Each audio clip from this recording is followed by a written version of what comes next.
ბიძინა ივანიშვილმა რუსეთთან დაკავშირებული თავისი სიტყვები ზუსტი ციტირებით ვერც დღეს გაიხსენა. როცა აფხაზეთის ხმის ჟურნალისტმა შეკითხვა იმასთან დაკავშირებით დაუსვა, შეეცვალა თუ არა წარმოდგენა რუსეთზე. თქვენ თავის დროზე ამბობდით, რომ არ გგონიათ და ვერ იჯერებდით, რომ რუსეთის სტრატეგია არის მეზობელი ქვეყნების ტერიტორიების დაპყრობა და ოკუპაცია. სამწუხაროდ ეს რუსეთმა არაერთხელ დაამტკიცა საქართველოს და უკრაინის მაგალითზე. მაინტერესებს და ჩემი შეკითხვა არის ასეთი, ხომ არ შეგიცვლიათ აზრი? მე ციტირებას ვერ გავიხსენებ როგორ თქვი. მე არ მგონია და ვერ ვიჯერებ, რომ რუსეთის სტრატეგია არის მეზობელი ქვეყნების ტერიტორიების დაპყრობა და ოკუპაცია. მე ამის არ ამჯერა. ყველა სახელმწიფო ზრუნავს საკუთარ ინტერესებს. და ძალიან ხშირად ხდება ეს არა მარტო ჩვენს რეგიონში, რომ მეზობლის ტერიტორიებს ეხება. თავარი, რაც კარგად უნდა გავიაზროთ არჩევნებია, დღეს კიდევ ერთხელ მოუწოდებ მოსახლეობას, რომ სწორედ შევარჩიოთ ხელისუფლება. ქვეყანას პატრონი უნდა ყავდეს, გააზრებული პატრონი, ვისაც შეუძლია მართვა. ის რომ რუსეთმა მოახერხა, რაც მოახერხა, ლომის წვლილი ამაში სააკაშვილს ეკუთვნის როცა ნაციონალურ მოძრაობას. რო არა მათი უაზრო ქმედებები და დღეს მაკეინმაც კი აღიარა, რომელიც სააკაშვილს თქვა თავის ფავორიტად ცნობდა ოდესღაც. თუ ნახეთ მაკეინის გამოსვლას, რომ მან უხეში შეცდომები დაუშვა, როდესაც ჩაერთო საბრძოლო მოქმედებებში. რომ არა გაუაზრებელი ქმედება ჩვენი საკუთარი ხელისუფლების არაფერიც არ მოხდებოდა და რუსეთი ჯარს ვერ შემოიყვანდა.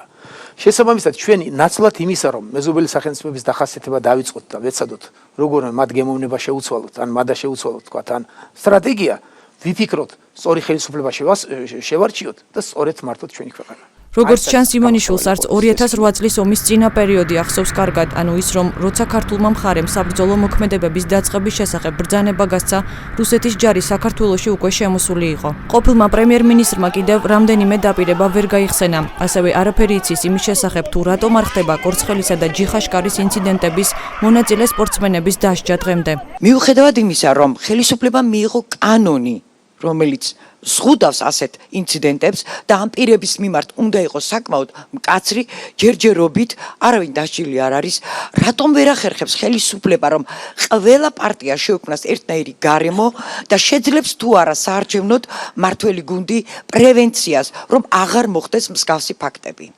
მადლობთ. მოგახსენებთ. უნდა შეძლოს, ხელისუფლებამ უნდა შეძლოს და პირველი პასუხი და ყოველთვის ყველაზე მძაფრად ხელისუფლებას მოეკითხება ნებისმიერი გაუგებრობა და არეულობა. დღევანდელი ხელისუფლება და კვირიკაშვილი ამას კარგად აცნობიერებს. მეც რჩევა რამდენჯერმე მკითხეს. სხვათა შორის ვერავითარი რეცეპტი ვერ მომნახე, გარდა იმისა, რომ კამერები რაც შეიძლება მეტი, რომ ყველა კუთხეში იდგას კამერა და ყველა მიცოდეს, რომ დაფიქსირდება ნებისმიერი ავანტურა და ნებისმიერი პროვოკაცია. მილიარდერის სპარული კრიტიკის ობიექტი დღეს გადაცემის ერთ-ერთი წამყვანიც გახდა, როცა ამ უკანასკნელმა სცადა ხაზი გაესვა, რომ ბიძინა ივანიშვილის განსაკუთრებული დამოკიდებულება ხეებისადმი ცნობილია. განსაკუთრებული დამოკიდებულება ცნობილია, თქვენ მე არ მგონია რომ ხეებისადმი მაქვს და განსაკუთრებული დამოკიდებულება ამ ბუნებისადმი, რაც მოახერხეს ბავშვებს ვერ შეხვდი ნაციონალურ მოძრაობის მიერ აღზევებულს, როდესაც ბათუმში ვიყავით, მოუტანიათ ხეები, თქვათ სიმბოლოდ. ჩემთან შესახვედრად. მე შევახსენებ არა კრიტიკის რაღაცას არა. იყო იმიტომ რომ ხეში გონიათ რომ ნახავენ რაღაცას ისეც რომ ცუდი აღმოაჩინონ ჩემში, მაგრამ ვინც ჩემს მოღვაწეობას იცნობს საქართველოში, მე დავიწყე ძირითადად კულტურული ძეგლების აღდგენით. მე საკუთარ თავზე და საკუთარ გაკეთებულზე არ ვსაუბრობ, მაგრამ როდესაც ხესთან დაკავშირებენ და თქვენც ესე გონიათ რომ განსაკუთრებულად ხეები მიყვარს, განსაკუთრებულად ადამიანები მიყვარს, ყველაფერი თარმინდერულად და სწორედ მაგ დალაგებული. მე მგონი რომ ნორმალური ადამიანი ვარ. ჩემი ქვეყანა მიყვარს და ხეებსაც მივწვდე და ბუნებასაც მისწვდა ჩემი სიყვარული და აი ეს უნდა წარმოაჩინო რომ თითქოს მხოლოდ ხეებია.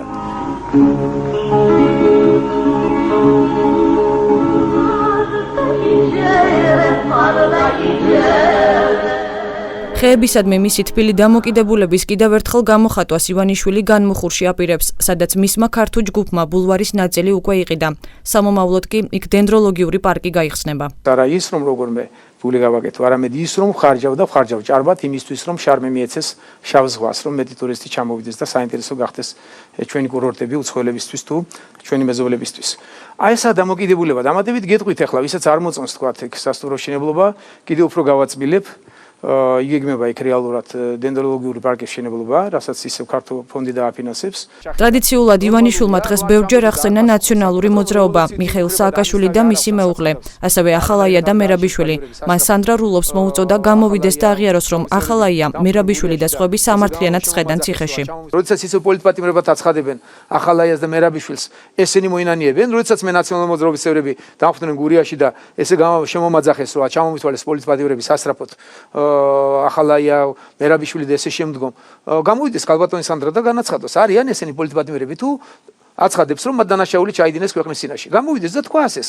გარკვევით თქვას ეს. რეგიონულ მედიასთან შემდეგი შეხვედრა იმერეთში 12 სექტემბერს დაანონსდა, ხოლო არასამთავრობო ორგანიზაციები, საია სამართლიანი არჩევნები და საერთაშორისო გამჭვირვალობა საქართველოს მიიჩნევენ, რომ GDS-ზე ბიძინა ივანიშვილის გადაცემის მთავარი მიზანი მმართველი პარტიის სასარგებლო აგიტაციაა და თავისი არსით ფაქტობრივად არ განსხვავდება წინა საარჩევნო რეკლამისგან. ამიტომ მათით აუდიტის სამსახური და კომუნიკაციების მარეგულირებელი კომისია უნდა დაინტერესდნენ.